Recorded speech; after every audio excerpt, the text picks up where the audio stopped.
On Wednesday, March 6th at 1:09 p.m., Olivia gave birth to our first child, safe and comfortable in our own home. It was more beautiful than I ever could have imagined. There is something so pure about a perfect little child coming into this world. This child and every other child is a symbol of our naturally divine existence. Seemingly out of nowhere, we emerge helpless and trusting that we will be loved and protected. We are received by the inherent loving energy of the entire universe, relying on the guidance and adoration of our parents. As a new dad meeting my child for the first time, I can tell you that he is the most beautiful creature I have ever laid eyes upon. Yes, you heard that right. It's a boy! His name is Cedar Robert Gomez. We named him Cedar because when I show him these majestic trees, I hope he'll understand how magnificent he truly is. In addition, Robert Gomez was my dad who passed away when I was only 18 years old. My dad was a kind and gentle human being, and I thought it was a wonderful tribute for Cedar to carry his name since he would never have the chance to meet his granddad. The good news is that Cedar does have grandparents that have been eagerly awaiting his arrival. Olivia's parents want nothing more than to shower Cedar with love. Olivia and I felt so proud to introduce our little child to them. Don't cry! I'm gonna cry. Oh my word. You okay? It's a boy? Yeah. I told you it was a boy. I told you it was a boy. Wow, good job, Dad. I'm getting a little ahead of myself. I want to tell you the story of how we got here, to the arrival of our first child. We woke up early on Tuesday morning. Olivia had gone into labor the night before, and while I was able to sleep mostly through the night, Olivia's sleep was disrupted by periodic contractions. That morning, I called off work, and I felt like a huge weight had been lifted off my shoulders. I didn't realize how much tension I was holding on to throughout Olivia's pregnancy. I had finally made it to the birth of my first child. It was like an enormous sigh of relief for me. Olivia and I spent a peaceful morning together, accented by periodic contractions every 7 to 8 minutes. Of course, the first thing Olivia thought about was her first post-pregnancy meal. All she wanted was some exotic fruits. Mommy's potato. Large, extra large, bulk.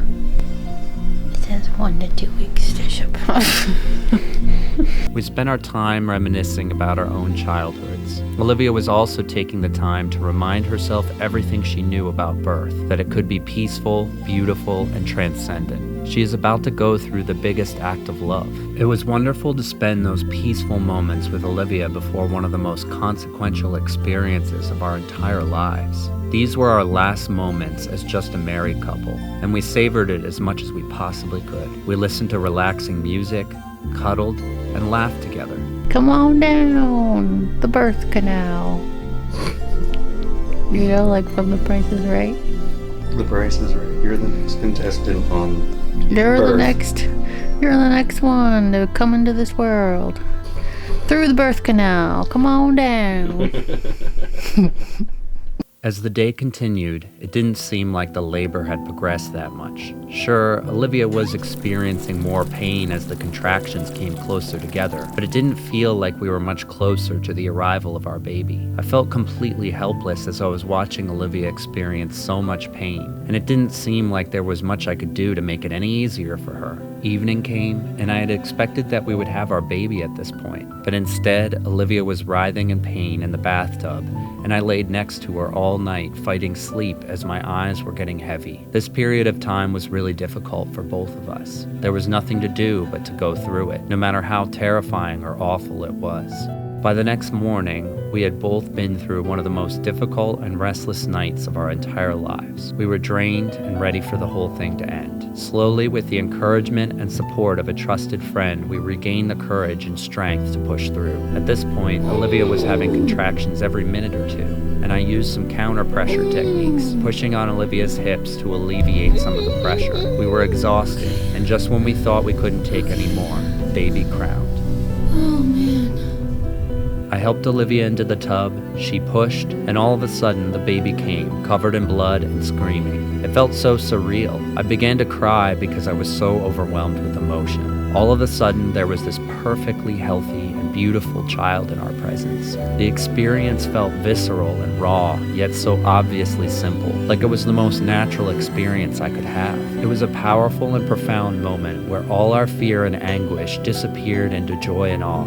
I could never dream of such a perfect moment as the moment we met our child. It will always be one of the purest experiences of my life. It wasn't long before Olivia's mom arrived to meet her grandchild. The matriarchal knowing she had and the love for her child shone on her face. Her first act as prima, as she wants to be called instead of grandma, was to sing happy birthday to the little child. Should we sing happy birthday? Should we sing happy birthday? Happy birthday to you. Oh, it's not bad, huh? Happy birthday to you. Ruby's confused. Happy birthday, dear baby. Happy birthday. It's not that bad. Day to you. Ruby has no idea what to make of it. Soon after, Olivia's dad arrived, crying tears of joy as he met Cedar for the very first time. These were very touching moments. With the arrival of this brand new human being, I couldn't help but recognize that we were all naturally connecting to our humanity. There was no end to the love I felt in that room. This is the truth of the human experience, and it was most apparent when everyone came together to appreciate the pureness of this little child.